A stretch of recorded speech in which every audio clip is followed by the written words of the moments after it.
The Rail team will be helping out with technical support and also typing closed captions. You can turn those on by pressing the CC button at the bottom left corner of your screen as well.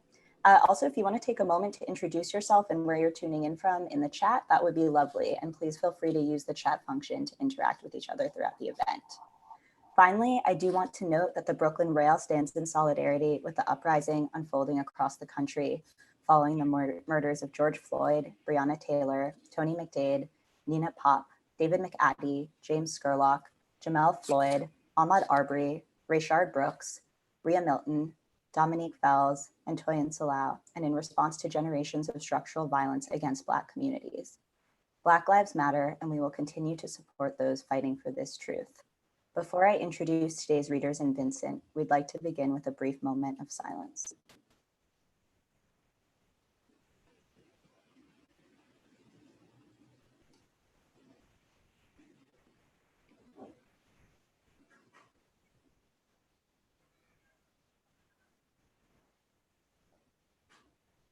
Thanks so much. And now to introduce the poets that are joining us today.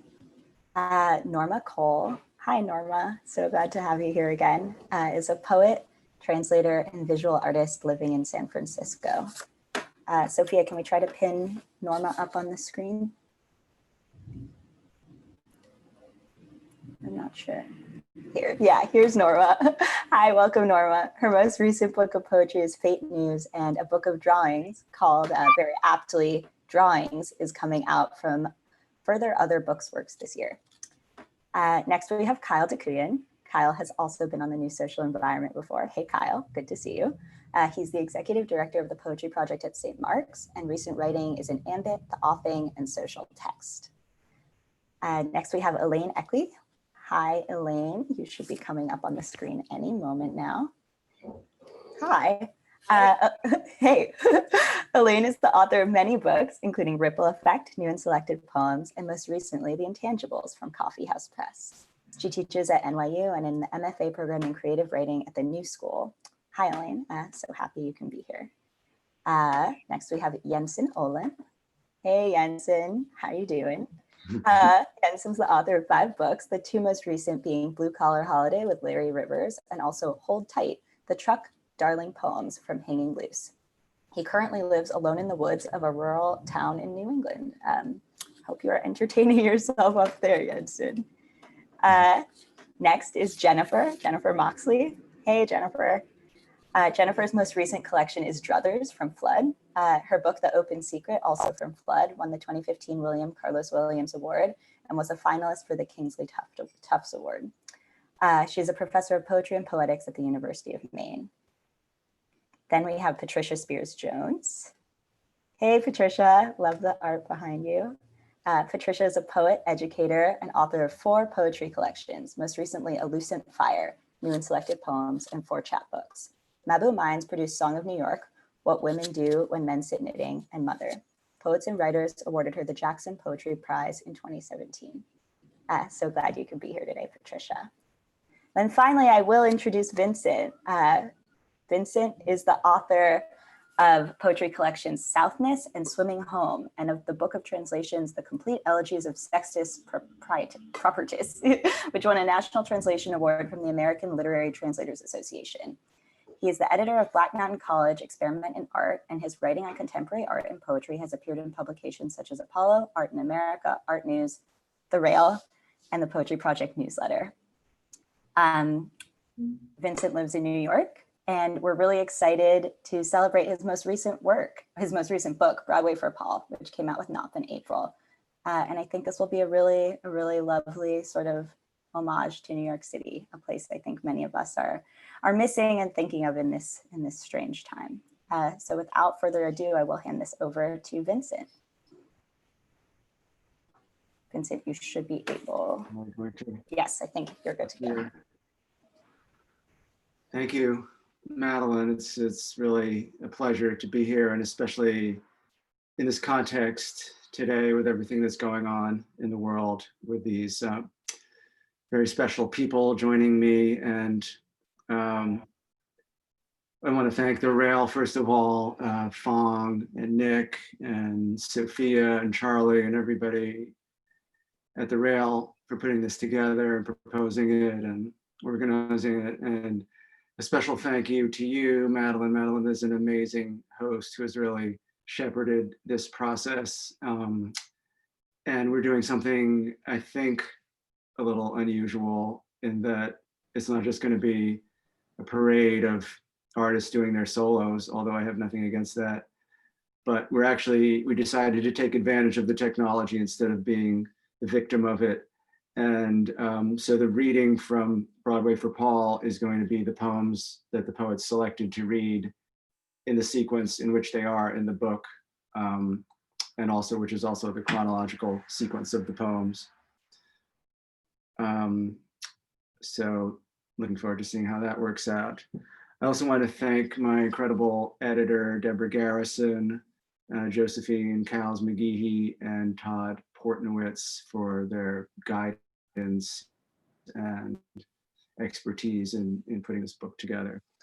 A word about the readers that you're going to be hearing today. When Fong reached out about this idea, we've talked about having a group reading, and these were the people that I first thought of, and thankfully they all agreed and were able to do it, with one exception, which I'll get to in a moment, somebody who was not able to make it. But yeah, I chose these people and they kind of came to me instantaneously, partially because I admire their poetry and their work in the world. And also I just feel very close to all of them, aesthetically and politically and in every other way. So it was really, really kind of a dream team, as Trace Peterson called it. And Trace is the one person who was not able to come. She has some health issues which prevent it, but we're thinking of her today and hope she's feeling better. I also just wanted to note quickly where everybody is at, because I think that's a kind of another cool thing about Zoom, just not just talking heads out there nowhere in space. So Norma is holding down the whole West Coast for us. She's over there and taking care of business there. Jennifer and I are actually pretty close, relatively close, definitely by Maine standards. We're both in the state of Maine, about an hour or so away from each other. Then we've got Jensen in Massachusetts, which is another place I feel I'm fond of. And finally, the people who are really holding down the fort, who are Patricia, Kyle, and Elaine in New York City. So about the book, Broadway for Paul, the poems were, except for the first two poems, which were written in 2016, the rest were all written in 2017 and 18. So from like the beginning of 2017 to the end of 2018. And they're really, in a weird way, a reaction to the election of Donald Trump. Some of them are political, some of them are not political, but basically they're all in reaction to that fact of our history and the world's history. And I felt very kind of, impotent and knocked out and destroyed. So my response was just to try to make myself as naked as possible. And for me, a lot of that involves walking around the streets in New York City and exposing myself, not literally, well, sometimes maybe, but being exposed to and yeah, exposing myself, in a more spiritual way to everybody and everything I see. There are some longer poems which we're not going to get to. Jennifer's going to read an excerpt from a journal poem. But at the end of the book, so there are a lot of these New York poems, and in the middle section are poems that were written with the painter Paul Resica in mind, and Broadway for Paul refers to Paul Resica, whom I met up in Maine some 40 years ago. And we had a very brief chat about poetry, and it always stuck in my mind. And I looked him up and we became friends. And so there are a number of poems that in the second section of this book that take their titles from titles of works by Paul Rezico. And then at the end of the book, there's some longer poems which expand into more, like topics of citizenry and personal history. Yeah, so the poems were also written in specific places. Place is very important to me when writing. So some of them were written here in Lincolnville, Maine, that are going to be read today. A lot were written in New York, and one was written in Brazil on the island of Itaparica, which is off the coast of the city of Salvador in Bahia, which is a place that was a center. Many slaves were brought there, and so it was a center for the Yoruba culture, and it's still today, obviously, a very vibrant place in preserving African Brazilian culture. And in particular, I would like to dedicate this reading to my dear friend Lucia Lima, who passed away about 4 days ago. She was just really my best friend and somebody I could really always count on to. I mean, I think we all know a lot of people who can ask really good questions, which I feel like that's sort of the highest thing we can aspire to, but she actually had some answers too. She was an incredible person. And she loved poetry. We had a great bond over that.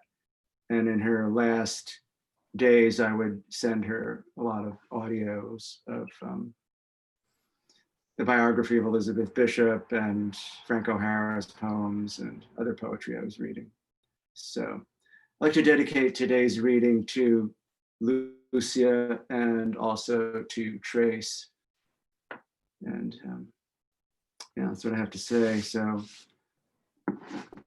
I seem to be the first reader, so I'm going to start the reading now with the first poem from the book.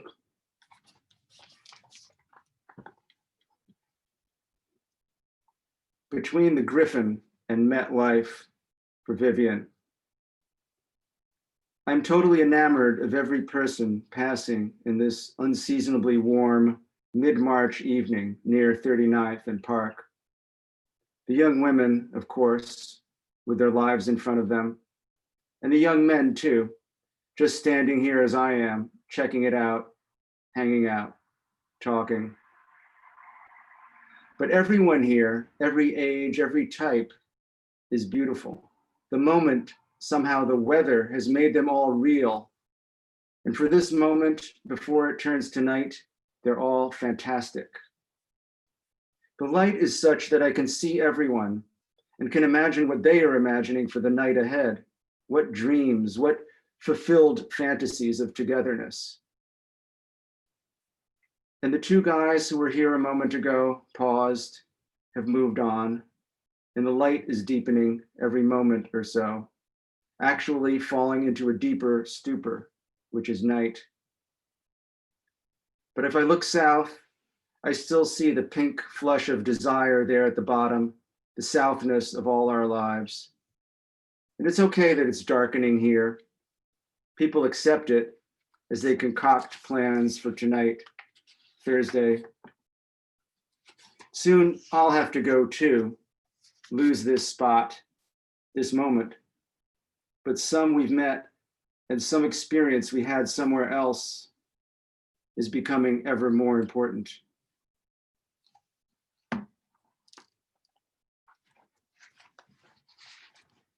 Morning or evening. Everywhere right now, parents are making breakfast. Older people waking up alone, another day. Walking down platform, seeing the flood of faces coming into the city, one is taken not by a Heinrich Böllian sense of dull sameness, but rather that this is an epical moment we all share. We are all somehow in this together. Repeated rhythms every Thursday, placing coins or a bill or two into the open valise of the trumpeter always there.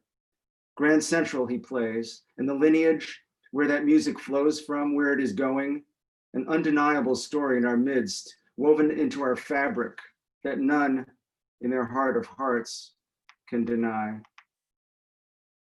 Important to be in one's own head, not subject to advertising or even others' art. Leaving tracks covered in snow, tracks in snow, rock imposing wall, cross the river, gain speed, struts protect the building from falling down. Clouds travel faster than houses, farther back. We pass towns, skirt highways, fly through wetlands, faster than speed. We are bringing information, ways of seeing. Transmit focus to fingers on controls, so blighted, threatened, scared as little children, terrified of own ignorance. This is a chapter. It will end, and there will be another chapter, and that will end, and so on, until we come to the end of the book, and that's that. But the thing is, what did your book add up to? What did it say? The Greeks believed your character determines your fate. You can veer here and there, but ultimately, something inside you, the way you are, has already determined the kinds of choices you will make.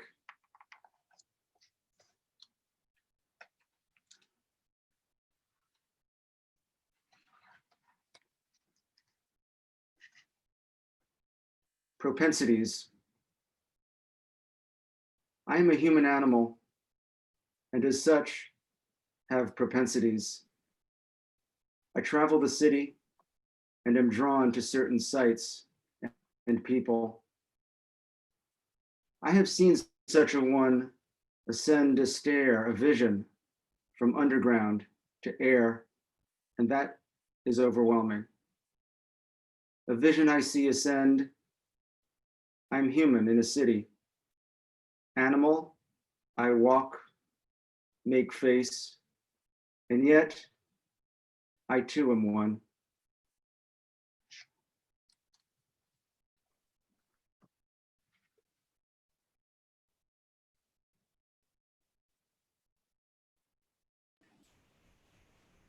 I think now we're on to Patricia. Okay.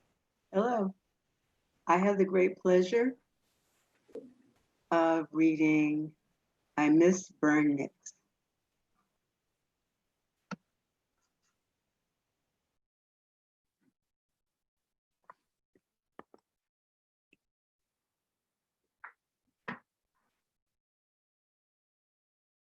I was contemplating taking a break, but not like this. I was needing not to practice at midnight, but don't want it like this. I was casually relating a situation when Steve explained the reason Vern hadn't answered the phone, why his answering machine hadn't picked up. I called many times to say I needed to change our time. He's gone, but he's supposed to be here right now.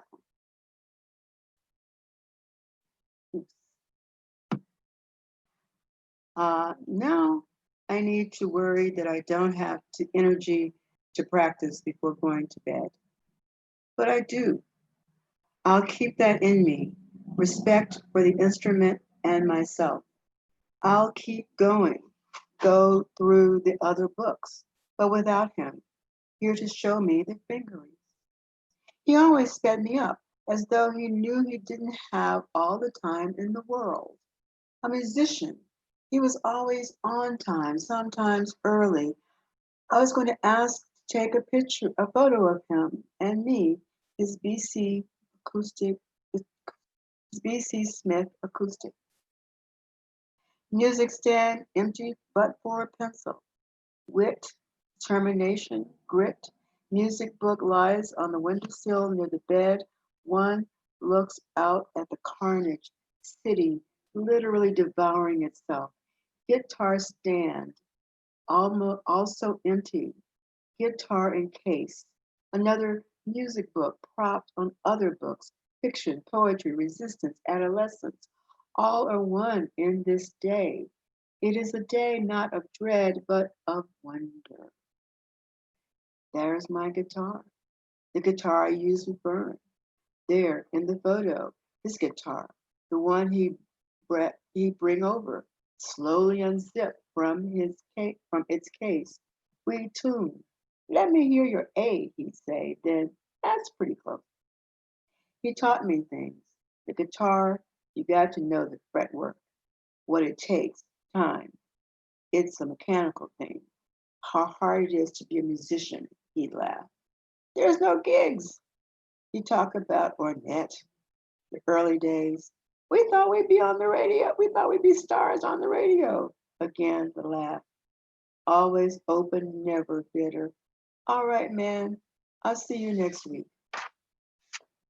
We'd end each session actually playing. He was so generous. I got to play with him in that setting. Not one to hear but us, jamming the blues and a tune of my choosing. Our love is here to stay. Thank you.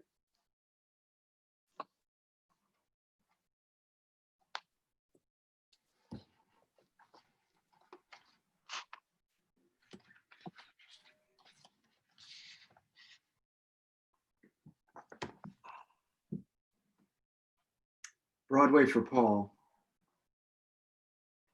Now on 75th in June air, everyone's naked. Not in a hurry, I'll walk a while. There's an opening, but I'm not going to it. A girlfriend and Ann Carson in a restaurant sitting alone. Further down, freer of people and manias, I still want to walk, see those younger take over their city, those older exist in style still. Paul is younger, redolent of style, charm and space of artist's place. In my best attempt, blue shoes, white pants, blue and white small patterned long sleeve shirt. Young girl munches contently, walking from violin lesson with nanny. As another girl, so centered, food prepared, brought for her after practice. Rastafarian hair, gigantic bunch in cap. Tonight we'll let loose magnetic spliff rhythm. Purses hang from shoulders, backpacks, hair neatly organized in length. Legs displayed, breasts in see-through t-shirts near building. High school memory goddess took steps through this city, rumblings of sexual contentment. Bouncing, imagining, thinking, when in high school, white-furred dog. The light goes down slowly, citizens pass to private sounds. I stay longer, savor specific light, drink water from air, feel length in this smell. Admittedly, comfort too of shops, leather or lakes. Mother with daughter exits, slowly in stages go, apart down broad sidewalk. End of park, memory, smell of leaf, earth, of fertility, expansion. Down to concrete, other beauty, if enthusiasm lift. Final park border, main monument, Columbus high on Doric plinth. Strange bat figure lowers head in sadness, submission. Gothic spire pierces distance. Design museums open late, but Broadway, I drink in every last sip this Friday of walking, looking. Sun sinks light across streets, luxuriate in loss. Deep satisfaction out here among denizens.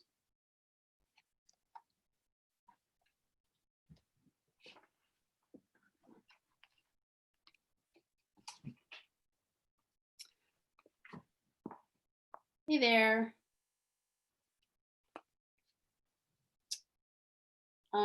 I'm Jennifer Moxley, and I picked a section from Broadway for Paul that is called Maine Hours and Days, and it's a journal. And I picked it because I live in Maine, and I've visited where Vincent lives, and it's a very magical place. And there's something about this journal that captures that, but also because of the center of the section I picked is a universalist vision that is very profound. So that was moving to me.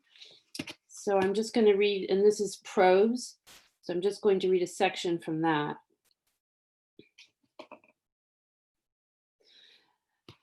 Manna floats slowly, not from heaven, but from pine trees. Not manna, but particles, bits of seed fluff. Blades of weed grass stretch, swelling, each burst an expression of life. Birds hum and whistle a polyphony. Human kid sounds from the house across the water punctuate and a distant motor. This is the perfect hour for a canoe ride and a sport I invented called fish watching. I can hear one of the two loons from across the lake. Sure enough, the wind is blowing in my face, the wind of nature. Or is it the wind of the earth? That's an entry from August 17th, 2017, 22. The day is sliding down, but still flourishes. There are animal sounds, birds' sudden animated chirping, and the humans have gone away. A few minutes of quiet, no questions, no answers. The bigger problem wrapped around us, but at least there's an us. Sometimes it feels as though the best thing one can do is to do one's own work, whatever that may be. Dancing, bricklaying, working at the library. Now, finally, the sun, even lower, has become more cutting and brilliant. It seems to say that these flies around the picnic table are eternal, faintly visible filaments from cobwebs illuminated only now in branches. And the distance across from shade to this very last sunlight of this typical overlong day hints at something beyond. There is effervescence. There are certain people who give me something. It's hard to explain. Something, someone who is passionate about something, music, let's say. And their passion leads them to know something, to know more and more. And they are excited to share their passion. The final sun through trees before it goes behind other trees, then land as the earth turns away from it. You take the walk from the cottage to the studio, a walk you've done hundreds, if not thousands of times before. But now it is night, so it seems longer. And you lie down on the deck and look up at the stars. It is unbelievable that there are stars and that you can see them. It is interesting to know that science explains why they shimmer, but it's more important to realize that everyone, whether they know the science or not, sees the stars shimmering. And you see the Milky Way, that beautiful conglomeration of stars that is our home.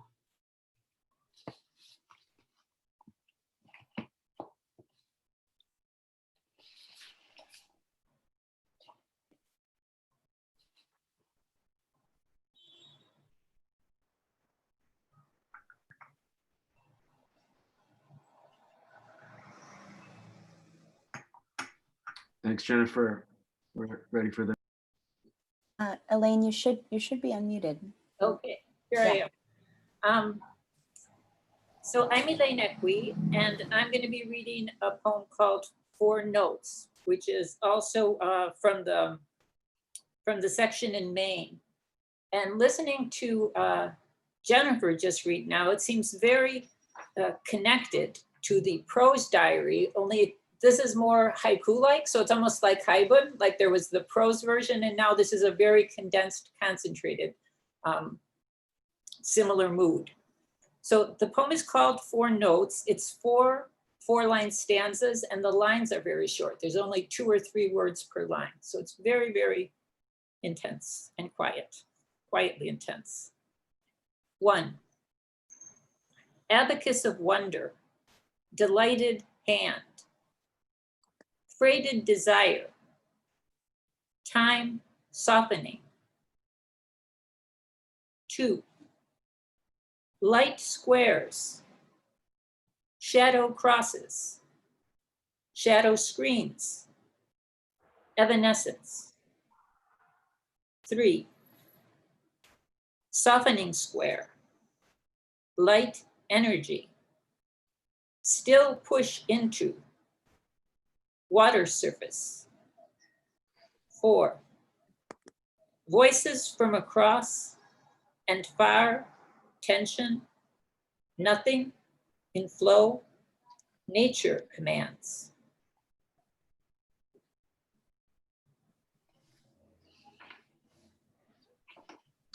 Thank you, Elaine. I'm going to read a poem now called Arabesque, and this was one that was written on the island of Itaparica with my friend Lucia, and on December 31st, 2017. Arabesque. The table still holds breakfast, conversation no problem, coffee still hot. Table is the place families constructed, regardless. One needn't arrive at a point, simply light blue sky, fronds waving, and the public space people construe edges of.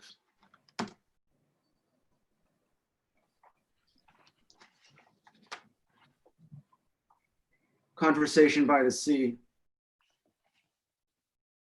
What do you feel makes life okay? You are constantly feeling older. The way people speak is changing. You no longer know what they want. What do you mean by that word, respect? I mean, knowing my life has been lived for a purpose, or purposes. I wake up and think all is gone. But then the clarity of morning reveals it is not. Something is here, more valuable than diamonds, than fame. What is that something? Do you see yourself in other places? I'm trying not to imagine other places, but rather to inhabit the place I actually inhabit. If I am able to transfer comfort to others, able to let those younger take the reins, then perhaps I can live respected.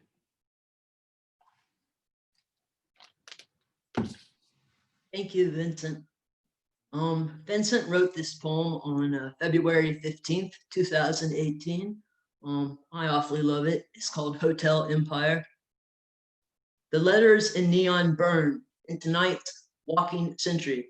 People with thoughts, desire, walking dogs or jogging, heading home by a sidewalk, costumes in window, self in head transposed idea of look, of movie image, this, my city, these perfumes, these plazas, these architectures, these fountains, these babies, these dogs, this going home.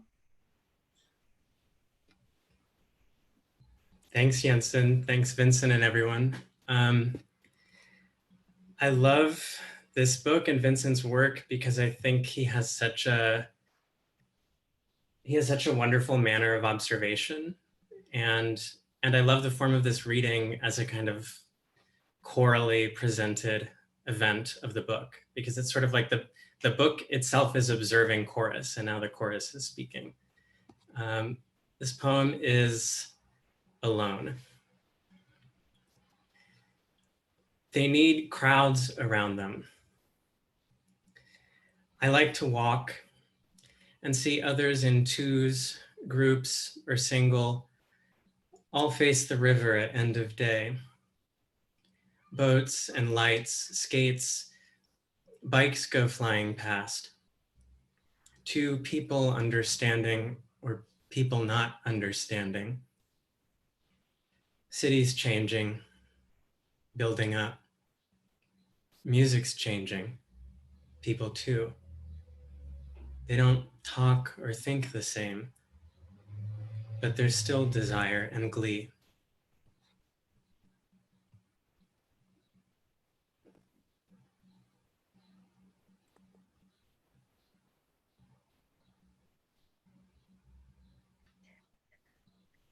I'm going to read August 2018 for Isaac with love.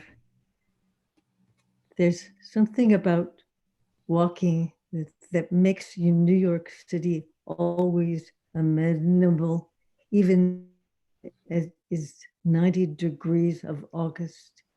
With your music on, they're in a different world, but it's still your world.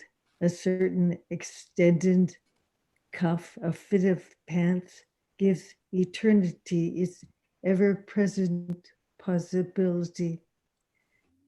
Not just one, but a ceaseless evolving array. Each looking good, their best, despite the heat. On the corner, the heat no longer feels hot. It's simply the language we all speak. You are leaving this place, but temporarily. You will return. We'll always find a place here that is yours. But now ahead, the future needs you and your kind, you who have always known better than the rest of us who is who and the quality of their middle. It is still Wednesday. I am happy it is still the middle of the week. This week is a bracing blissfulness, a kind of waiting that is also pleasurable. There seems to be no limit to what one can do. And the heat perpetuates that feeling, always walking to continue at its idiomatically leisurely pace. It is Thursday. We are still in a week with its languorousness and delicacy. We have time to shop and figure things out for the week ahead.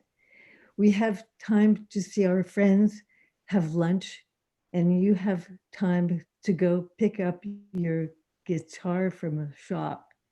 Everything feels as though it is moving at its appropriate pace.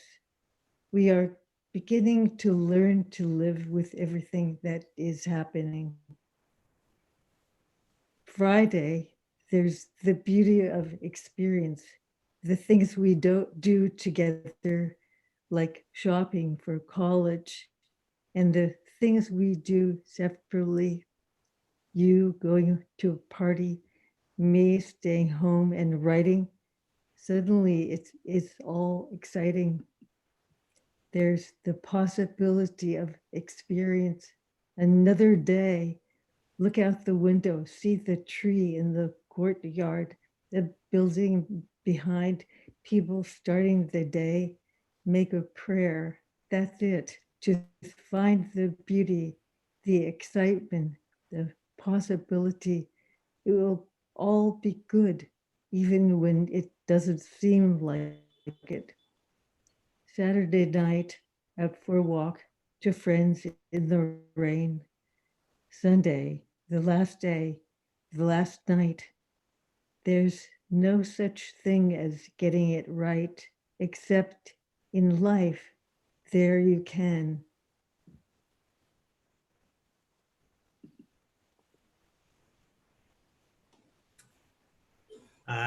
Norma read August 2018, and now I'm going to read late August.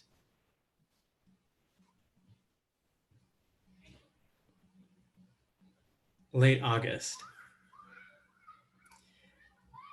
I am a different person, but I don't have to tell you how. I celebrate difference and people's right to delineate their details. But I also feel it is right to keep one's difference to oneself. I've passed a hurdle. Yesterday I passed it. Now I'm in the country and I can see that time is passing at the pace it is meant to pass. I no longer feel anxiety about the summer. I love the autumn, and I love to see the leaves beginning to turn already now. I'm marching forward toward greener pastures, and I will achieve them, furnished support by such allies as I can count beside. As the sun sits in late afternoon, late August sky. I'll be reading September Poem, which Vincent wrote the first week of September. Oh wait, were you finished? Excuse me. The first week of September 2018 in Lincolnville, Maine. Instead of throwing it out the window, I place a tiny crumb inside a small wax paper bag and close up the bag. There are many signs that summer is over, including one advertising commercial grade winter pool covers. There's a shimmer out there that cannot be denied, and light that falls on tree trunks in the woods. The blue heron suns himself on the float in afternoon sun in the shade. Dew still lingers on foliage underfoot. Sparkles out there afar draw one to where the couple lies. Manna falls from where, hours earlier, the stars crowded.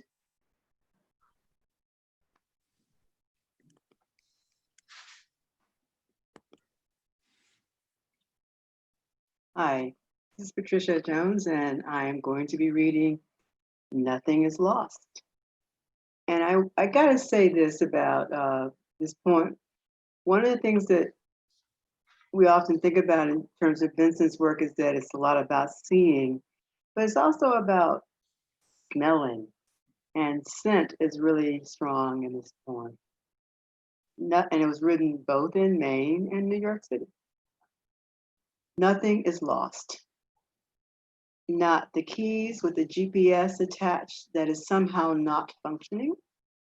Not the sunglasses that I was wearing in the morning, but not by evening. I open my bag and smell the country on a shirt I am unfolding. I have rescued several items from a desk where mice had decided the items in the drawer could be eaten and turned into bed. They must have been living in the drawer this summer.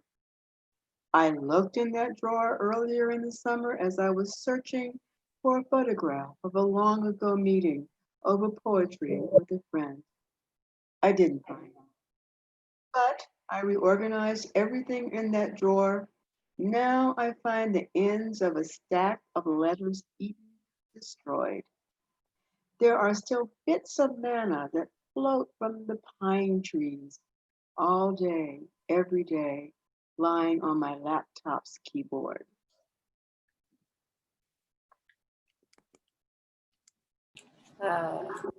I'm Elaine Equi, and I'm going to be reading a poem called A Marvelous Sky, and it's the last poem we're going to be reading from the book.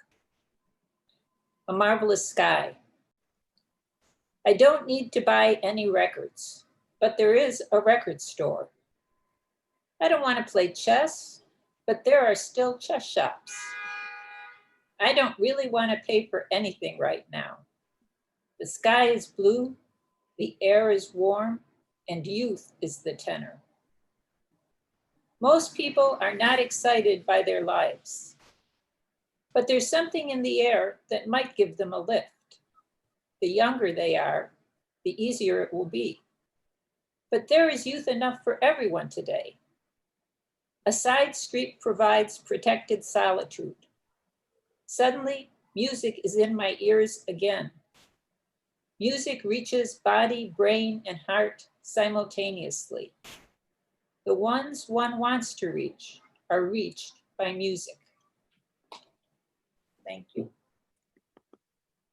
So now we're going to switch to the second part of this reading, which is I invited all of today's readers to read something of their own, and they will now do that. And the sequence for that will be Norma, Kyle, Elaine, Patricia, Jennifer, and Jensen.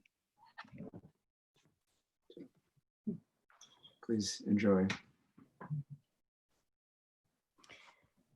Hi, I'm going to read two poems. One is Stay Songs for Stanley Whitney, the painter. Stay Songs. One, saturation. The world is its own music in awe and space and not flat.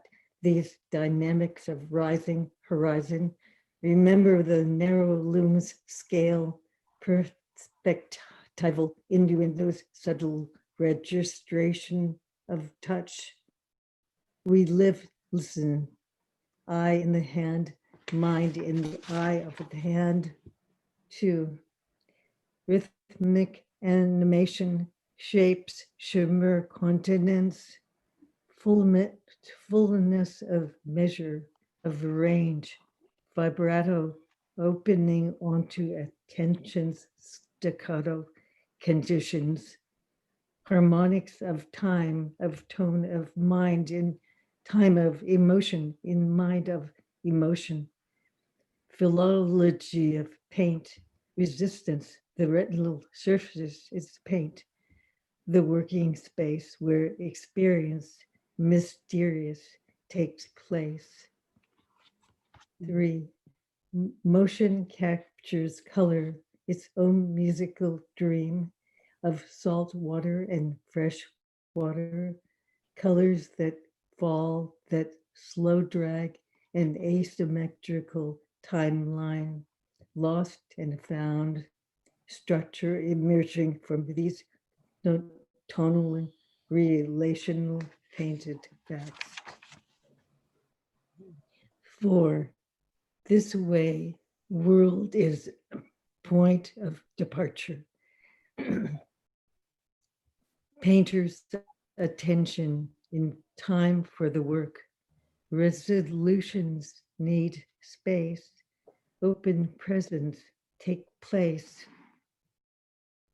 Five, there will be time, then there will be song. For the paintings stay. This is one of the stay songs on the cover of my book. And I'm going to read just the beginning of a long poem called Ongoing for my friend Carolyn.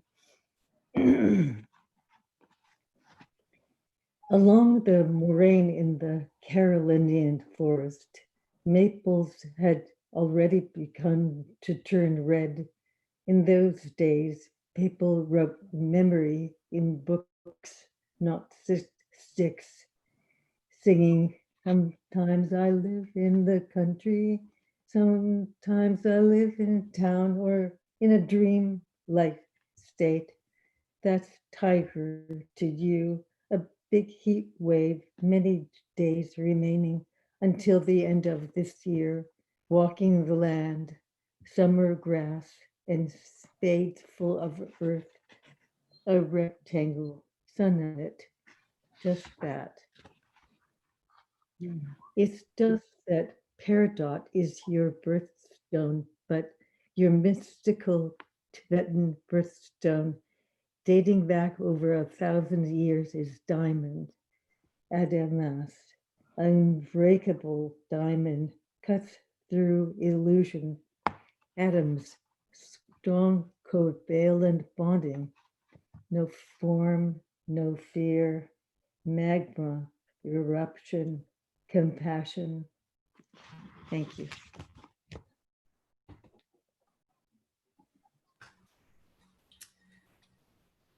Kyle.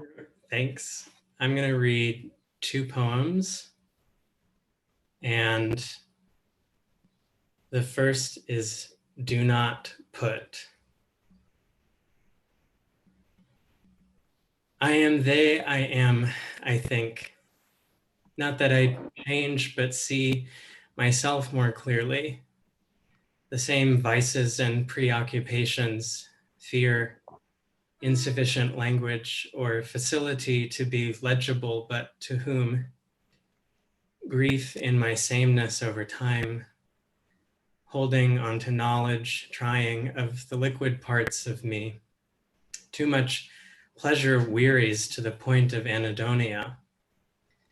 Reading about the vagus nerve, how it is the longest cranial network, heart, mind, gut, must learn the requisite stretches, physical and mental, which adequately care for this particular system, is such a part of me, or one capable of fitness. Reading Edwin Denby lately, so touched by his melancholy and ardent remove, his observer's intuitive sense of the social, pure love of movement as the instinctive expression of the body at the moment of perception, consciousness of relation, place, the grief, pleasure to see and be not part. I feel this more often than not, but sometimes, as now, can't even summon energy to make feeling into thought. It used to be, or still is, I cannot stop thinking of the worst thing that could happen. So I think of something worse, progressively and related, until eventually I reveal what it is I want, more than anything else usually, to disappear so completely from the conditions which enamor and entrap me that the disappearance in the final analysis is inseparable from living. Often, but a little at a time, is a line of Proust I cling to. I can't remember the context for this or anything, but I imagine language will make turn in me something waiting, given time, the adequate conditions. I am here, I am patient, I take my trash to the dumpster called reliable waste. Speak to me, I told the things I treasured and decided in the end to part with. And then this is two, as in two.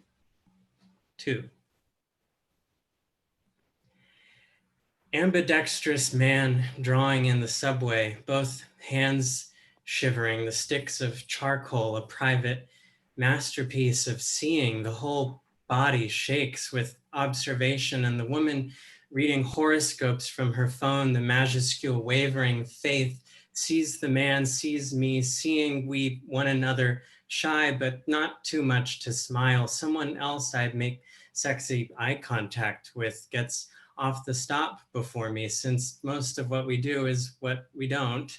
I went there, and everywhere the train shook with conspiracy to destroy me, but I stood again. There were long, miserable walks following or preceding, punctuated by the discovery I was to be the audience of one tonight, the panpipe player and the harpist. Someone once, a musical saw. The sound seemed to come from both ends of the station where I leave and I am going. The ring filled me, the light did, from the hotel across the river in the west, in summer, bricks opalescing on the water from what came through the windows, while at the pier a bride-to-be threw her arms again and again into the air. I thought Maria from The Sound of Music. I wonder which shot the photographer gets will be the one. I thought of the future. I noticed another man noticing what I couldn't tell. It was evening now. There were two of us every evening heading into our respective disappearances. We do have appointments, weddings, friends, different loneliness, and dinner we must be getting to. We make our pictures and have entire lives, I know. We do go, it goes without saying, though I am saying now, I saw you there, I do remember.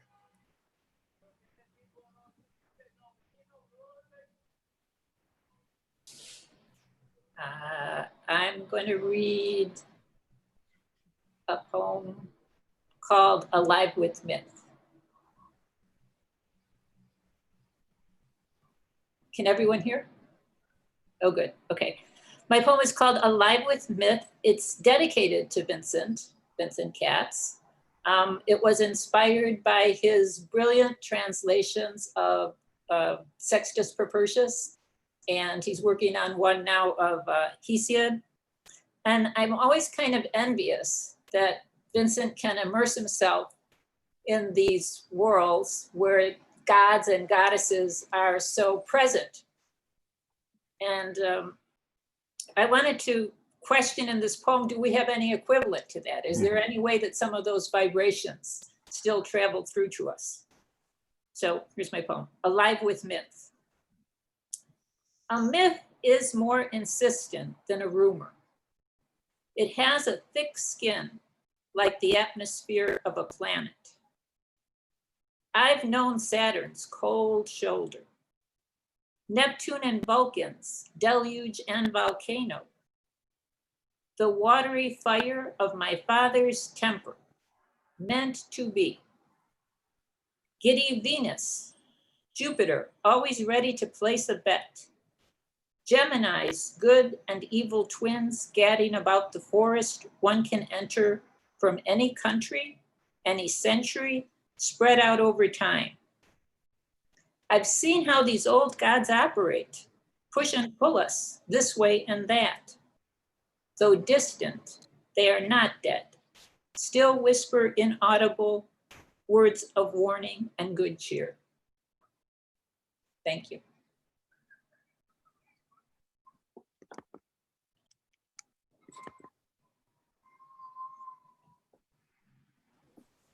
Patricia, you should be able to unmute yourself. You're not unmuted yet. Then you muted. Yeah, now you're good. So I unmuted myself and then I was muted and now I'm unmuted again.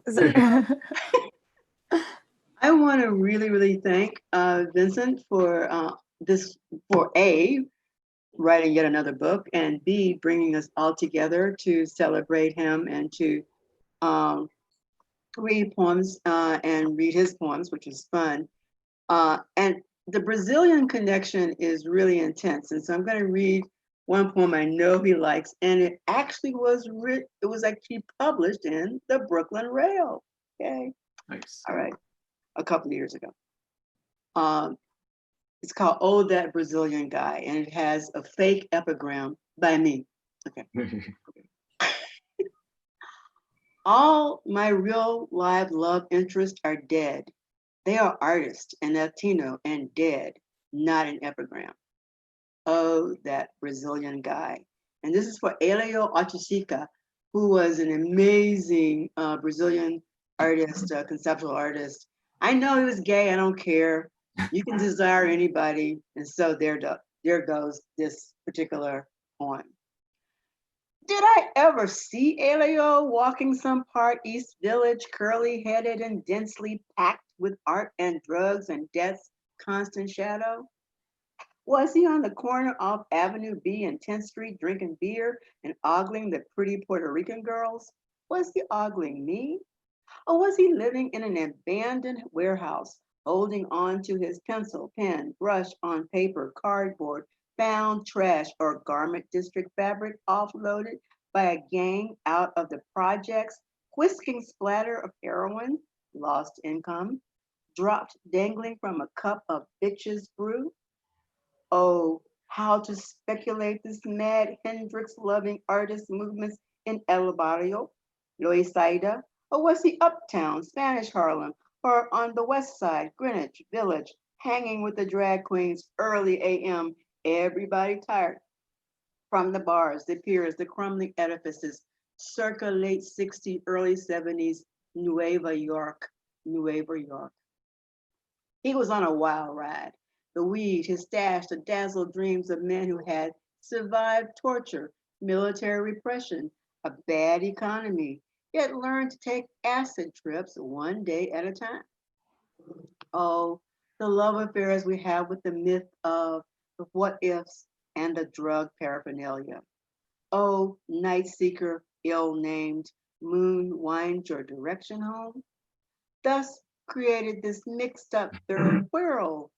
Loud music, your lips dry from screaming in January wind, Something mighty Hendrick's son lacked on a back meant for napping midday, heat exhausted. Thus, the making of a hammock, a thing of beauty, backlit by the gallerist while duct tape coiled the rafters of some street legal post, fly fishing flies, pretended bait, tight pants dropped here and there as thriving masquerade of the handsome Brazilian who could have been the best bad news boyfriend ever. Thank Great. you, Vincent. Love it. That's a hard act to follow, I must say. I don't think so.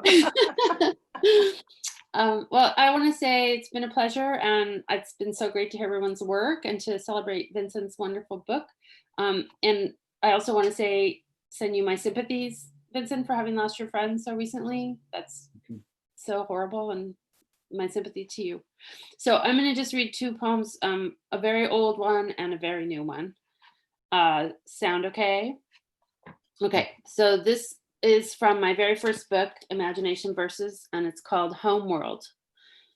I will say what the register calls forth, the range of the heart, a journey in the strap of speech unrealized, failing to grapple with even the first word or world, where I saw humans in the shadows of buildings unable to speak at all. Their dark needs had grown a weedy tent over the earth laid bare. They could not see the river for the bank, yet still kept talking about the bridge. I lived there too, saw innocence among the old, grown willowy. My illusion could not deflect the float or the filth upon it. And all that foliage, what could it have meant in the light of adornment? When I remembered nature as an evil dream that interrupted my house and destroyed my family, leaving me to covet. I dreamt my sense could wend the fight away, and carnage was my hollow nourishment. I could have grown tall, but I awoke to no words, and wonder left. And now I'm going to read a very new poem, which I've never read before, called Inside the Shell. Anger grows weary of injustice, rejects the grand schemata, opts for minor brooding, a good long chew on a gristly bit, a little stomp in place tantrum.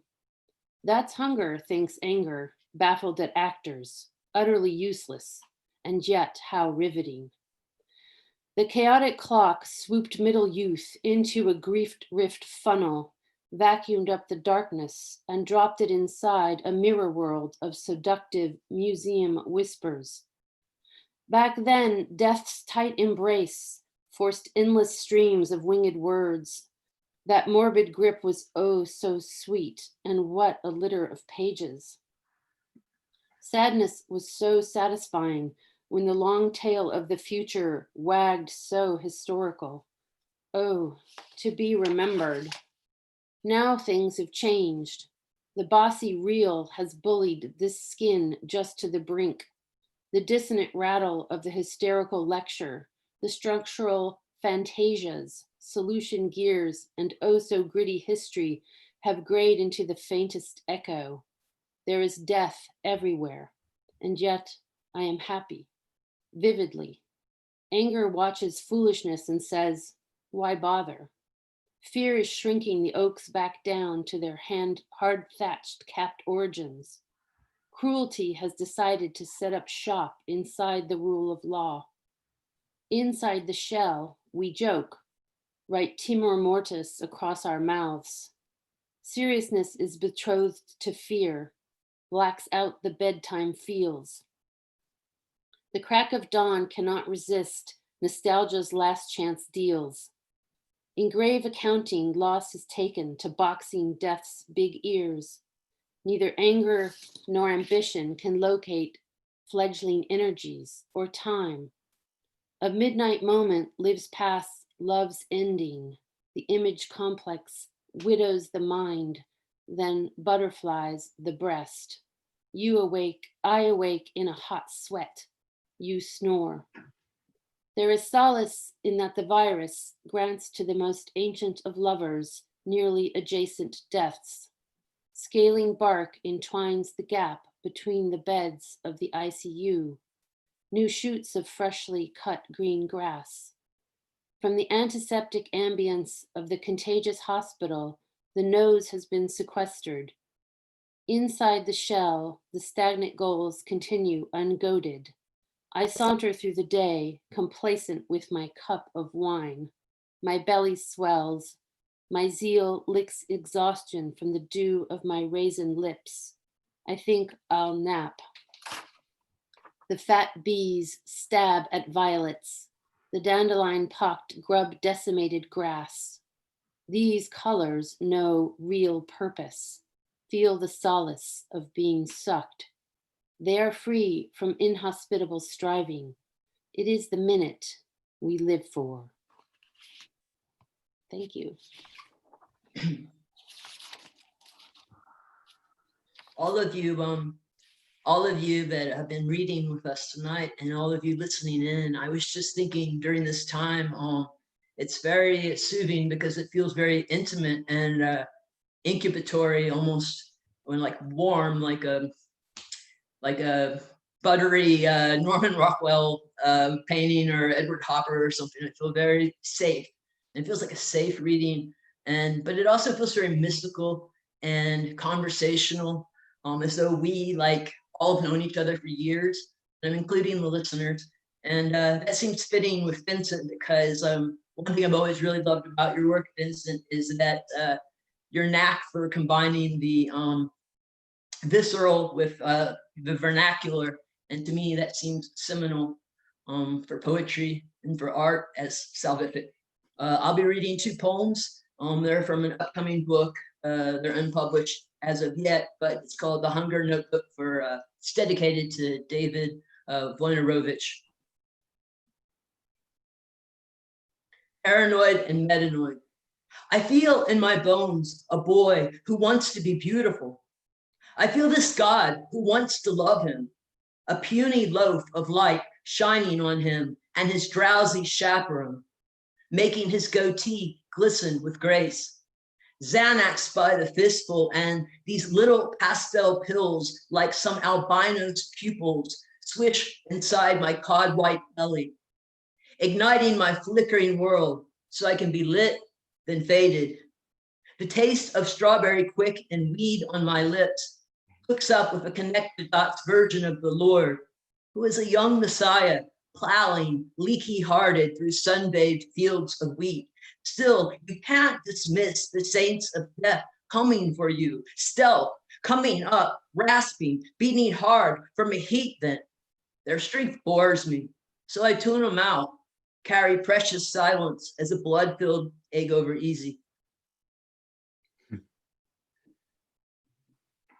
And I'll finish, which will be the end of the readers, with this one, it's only 2 days old. Wild tigers I have known. I rive ravenously for an author to Casper write my memoir, blueprint elbow pads for a modern Roman vomitorium, all ancient history now, but I can feel you more than any ghost would ever dare try. I sniff your piss-stained birch letter and teleport to where we sparred, slept, and shat. Your dark roach hair brutally cropped like that of the brilliant Wolverine, Angelica Houston, with our failing systems thirsting for meth and milk, while above us howled the towering Chilean wine palms, a tiny menstrual sun, the pool of the sea, and this dirty savior coming to rescue my wet brain. But the creche of my tiny, stupid heart now requires dry cleaning, thanks to my aortal umbilical cord looking like a penis made of jellyfish, all glittered with mauve yolk, Benedict spillage. There used to be freedom of speech to tell you this, break out in hides, infantile proletariat anthems, but now it's as dirty, rich, and poor taste as my Tony Piffina Aqua body of work, stiffening spines inside icy moon rays. You are still here all the time. I hate it. Wow, I'm getting honest now. what they call sin, I shrug, just call it part of my day. Fantastic.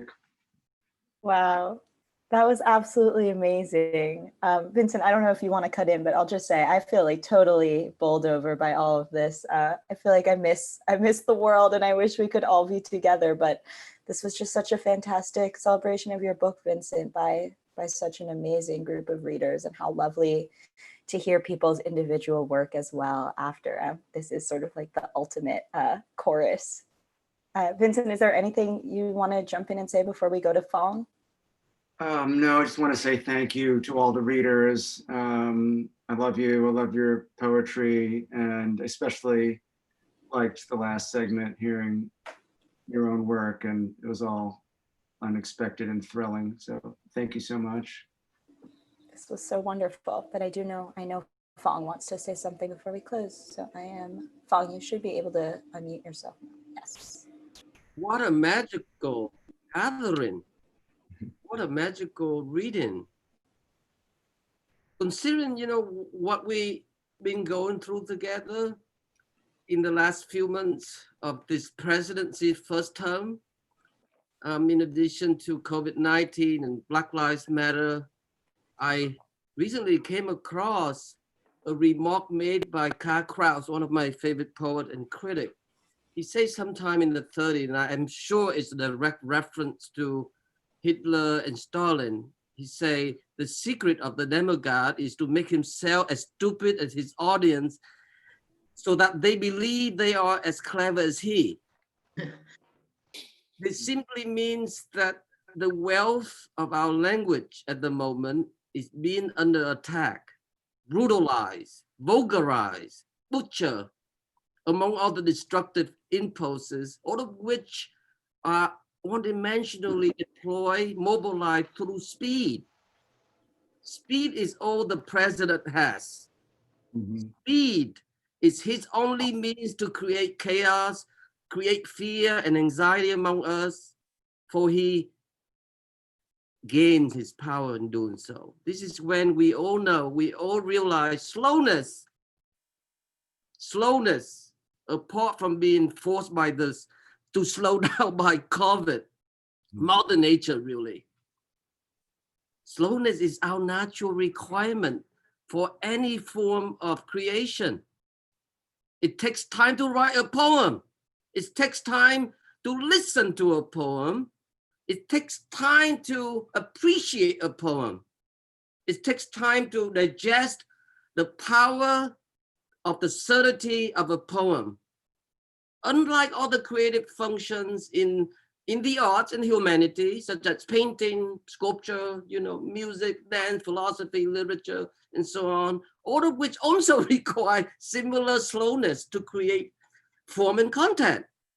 But poetry has the greatest privilege to restore the beauty, the powerful perspicuity, the acumen, candid discernment of our language.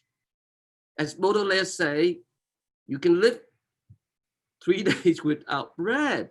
Without poetry, never.